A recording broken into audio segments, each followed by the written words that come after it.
Innama yu'minu bi ayatina alladzina idza dzukkiru biha kharru sujjada. Ini dia panggil sifat. Sifat orang mukmin tawadhu', meninggalkan sifat takabur. Kalau orang takabur bukan sifat ni. Sifat mukmin orang tawadhu'. Bila tawadhu' itulah jalan orang mukmin. Jalan orang wahum la yastakbirun. Mereka tidak sombong.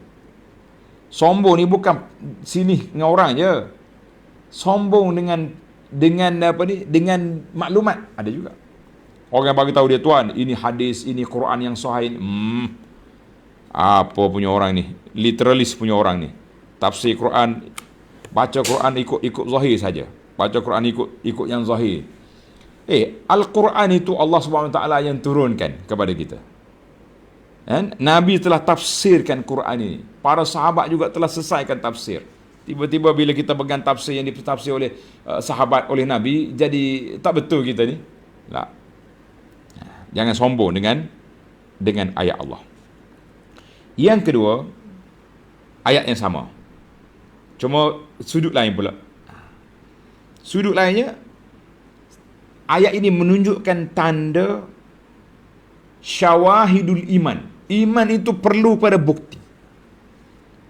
Tuan-tuan mungkin ikut semalam kita punya perbincangan. Bagaimana kita nak buktikan keimanan. Perbincangan kita dengan dakwah di Jepun. Iman itu mesti ada 3 pintu masuk dia. Madkhal. Kata dengan lidah, tasdik dengan hati, amal dengan anggota. Keluar dia na'udzubillah 3 juga. Dengan perkataan, dengan perbuatan, dengan i'tikad boleh jadi kafir, na'udzubillah. Baik. Dalam ayat ini Allah tunjuk kepada kita syawahidul iman, tanda-tanda keimanan. Apa dia?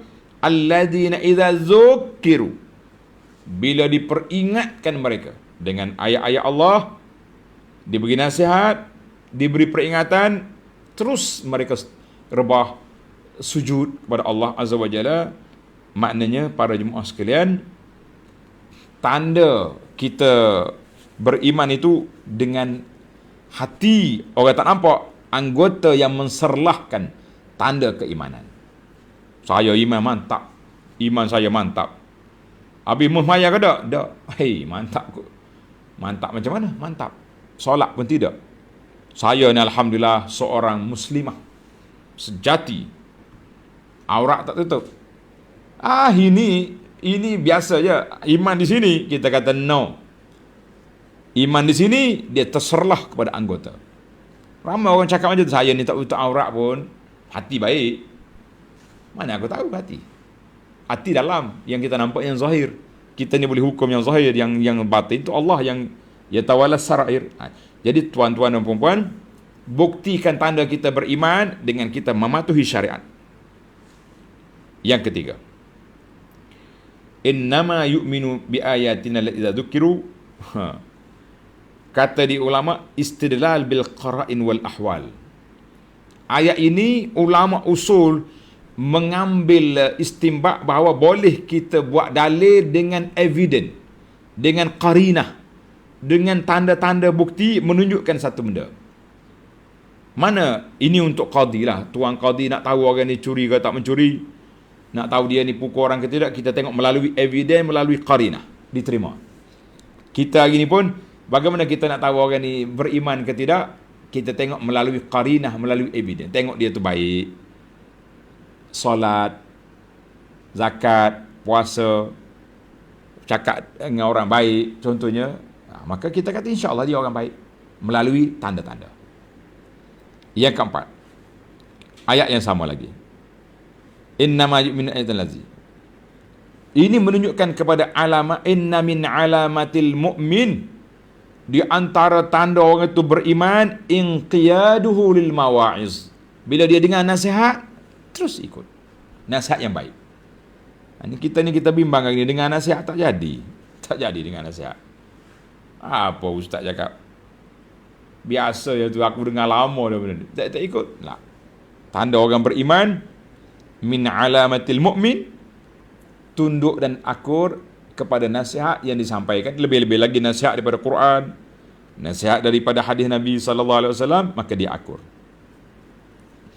Yang kelima, wahum la yastakbirun. Anna min sifatil mu'min at-tawadu'u lil haqqi wa lil khalqi. Allah kata mereka tak sombong. Sifat orang mukmin tawaduk, merendah diri kepada Allah dan juga merendah diri kepada makhluk. Jadi bezalah, rendah diri kepada Allah Taala kita boleh sujud. Rendah diri kepada makhluk maknanya kita terima nasihat orang, kita terima teguran, kita tidak sombong. Ni kadang-kadang orang payah nak terima teguran, ni paling payah sekali. Tegur sikit walaupun PM secara peribadi, merah muka, terangkat telinga. Kau tegur aku, siapa kau? Oh iya. Yang keenam, tatajafa junubum, Allah kata khaufan wa tama'an. Khaufan wa tama'an yang bagi lidda'i, sepatutnya bagi orang yang berdoa, bagi orang yang beribadat, mesti ada dua sifat ini, khaufan wa tama'an. Ataupun dalam bahasa lain, al-khaufu war raja. Kita kena takut kepada Allah, takut Tuhan tak terima, dan mengharapkan keampunan dan pahala daripada Allah. Dua-dua kena ada serentak. Bila kita takut satu benda, kita akan minta sungguh-sungguh, merayu. Macam contoh orang ni tersalah lari laju, hak laju 60, di atas 120, JPJ tahan tengah jalan, apa nak? Rayu gitu, cik, minta maaf lah cik, saya nak cepat ni, isteri nak bersalin ke macam mana, apa dia, rayuan. Kita bila kita rasa kita ni nak berdoa pada Allah, kita doa sungguh-sungguh, rayuan tu sungguh, biar barulah dia tangkap. Dan yang kedua, kena ada sifat ar-raja, mengharapkan pahala Allah Ta'ala kabulkan apa yang kita lakukan. Yang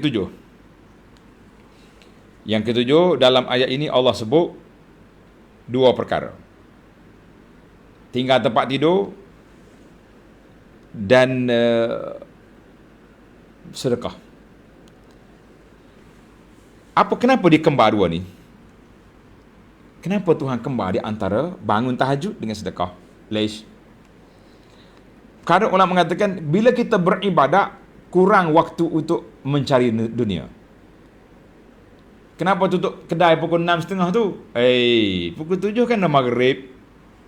Saya nak pergi masjid, saya nak pergi solat berjamaah. Selepas kuliah masjid ada kuliah, tutup awal. Tuan-tuan jangan rasa rugi tutup awal, banyak kerugian. Bila kamu tutup pintu dunia ni kerana Allah, Allah akan buka lorong-lorong yang min haitsu la yahtasib. Berapa ramai orang yang berniaga siang hari, malamnya duduk di masjid, daripada maghrib sampai ke isya, daripada subuh. Ada. Tak miskin. Kedai dia Masya Allah, orang tahu dah Pak Cik Haji ni, kedai dia pukul 9 pagi, pukul 6 petang. Kita pergilah waktu tu. Ni ada setengah orang dia pelik. Ada setengah kawan-kawan kita ni, dia tiru style Mekah. Kedai dia, bila masuk waktu solat, dia tulis solat, rehat, solat. Dia tak tulis rehat makan, malu kot orang. Sibuk nak makan, nak jual ke nak makan. Rehat, solat. Orang tahu dah, bila masuk waktu azan, kita, azan dah. Kedai Pak Haji tu tutup. Habis, kita beli kedai lain dulu untuk benda lain. Yang nak beli situ tunggu. Kalau rezeki kita tak akan lari. Tak boleh lah kalau kita tutup kat orang tak pergi kedai lain lah. Itu Allah Ta'ala tak tulis untuk kita. Biarkan. Jangan duduk sibuk. Masya Allah. Maka kesimpulannya, annas salah, ayat ini menyatakan bahawa salat itu sababun lil barakati fi rizqi. Salat itu membawa berkat pada rezeki kamu. Sebab tu dia kembar dua ayat ni. Masya Allah. Yang ke-8, ayat yang sama lagi, tatajafa junubuhum. Saya tak baca lah, ayat tu panjang, tuan tu tanda sendirilah. 8. Tuhan kata apa? Fala ta'lamu nafsum ma ukhfiya lahum. Bila membangun tahajud, Allah kata mu tak tahu. Tengok ayat akhir, ayat 17. Tak ada siapa tahu rahsia nikmat syurga yang Allah sembunyikan kepada kamu. Kenapa? Ini dalam bahasa kitab dia kata, Al-jaza'u min jinsil amal. Balasan itu mengikut perbuatan kita. Oleh kerana kamu bangun sembunyi-sembunyi, bertahajud tak ada siapa tahu, Allah kata aku sediakan nikmat syurga ni, aku sembunyikan bagi kamu, tapi besar sangat-sangat. Masya Allah. Kata Al-Imam Al-Hasanul Basri rahimahullah ta'ala, seorang ulama tabi'in yang zahid, akhfa qaumun amalahum. Tanda tuan-tuan, saya nak kata-kata ini ditularkan. Kata-kata Hasan Basri. Akhfa qaumun amalahum. Oleh kerana mereka menyembunyikan amalan dia tidak diketahui oleh orang, fa akhfallahu lahum ma lam tara ainun. Allah Ta'ala sembunyikan, rahsiakan nikmat syurga yang dia nak beri itu, tak pernah mata tengok. Wala yakhtur ala qalbi basharin. Mereka tak pernah terfikir Tuhan nak bagi apa dengan dia. Allahu Akbar. Kata-kata ini dinukil oleh Ibnu Kathir. Fakama sallau fil lail, sebagaimana mereka berdoa pada waktu malam, berdoa dalam keadaan sembunyi, maka Allah Ta'ala jaza fa akhfa ajrahum. Allah Ta'ala juga sembunyikan rahsia. Tengok-tengok, Masya Allah, surprise sungguh. Sebab itu anak kata, tuan-tuan, sekali lagi saya peringatkan saya dan tuan-tuan, jangan rosakkan malam waktu munajat itu dengan duduk ikut grup-grup yang ada hari ini. Jangan. Ini semua dipanggil talbis iblis, nak mainkan kita.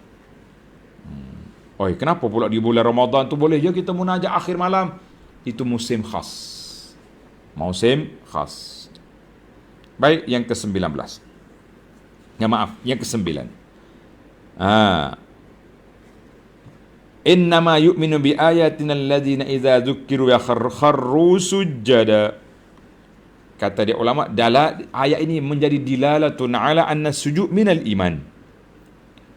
Sujud kepada Allah Ta'ala itu tanda beriman. Tanda beriman. Ayat ini menolak pahaman murjiah, pahaman sekular ataupun liberal yang memisahkan di antara iman dengan amal. Kita Ahlus Sunnah ni iman dengan amal tu, amal tanda iman, mesti kembar dua tu. Yang kata saya iman bagus walaupun tak solat, enggak. Saya ni iman mantap walaupun tak tutup aurat, no. Saya iman kuat walaupun ambil riba dengan rasuah, enggak. Kalau betul-betul beriman, tak no riba, no rasuah. Dua-dua kita kembarkan dia. Ni setengah orang dia tak selesa kalau sebut riba saja, tak sebut rasuah. Tak. Dia rasuah tu besar pada riba, kita kata dua-dua tu haram belaka di sisi Allah Azza wa Jalla. Haram riba, haram rasuah. Lepas tu kita kena tubuh satu badan, BPR, badan pencegah riba dengan pencegah rasuah. Na'udzubillah. Baiklah, yang terakhir, innama yu'minu bi ayatina alladhina idza dzukkiru bi akharu. Kata dia ulama, dilalat ala annal iman mutlaq mustalzimun lil a'mal. Iman itu mesti kembar dengan amalan. Sama ya, lebih kurangnya 9 tadi tapi beza sikit. Fanafa subhanahu wa ta'ala al-iman an ghairi haula. Tuhan kata orang beriman tu orang yang sujud, orang yang sedekah. Puak-puak kumpulan yang pertama dalam siri yang lepas itu orang yang sombong. Maka di sini menunjukkan bahawa paman kana idza dzukira bil Quran la yaf'alu. Siapa dia dibaca Quran dia tak buat apa yang diperintah oleh Allah Azza wa Jalla. Baca hadis tak ikut, baca apa saja pun tak ikut, itu bukan orang beriman. Berat kita tu. Maka kita mengatakan ini bahasa yang agak berat. Baiklah, 10 perkara telah dapat kita kutip dalam perbincangan kita ini. Kita kata alhamdulillah. Mudah-mudahan Allah Ta'ala jadikan dia garis panduan dalam hidup untuk meneruskan perjalanan kita biar sampai kita ke syurga. Amin ya rabbal alamin. Subhanakallahumma hamdika asyhadu an la ilaha illa anta astaghfiruka wa atubu ilaik. Wa sallallahu ala nabiyyina Muhammad wa ala alihi wa sahbihi ajma'in walhamdulillahi rabbil alamin.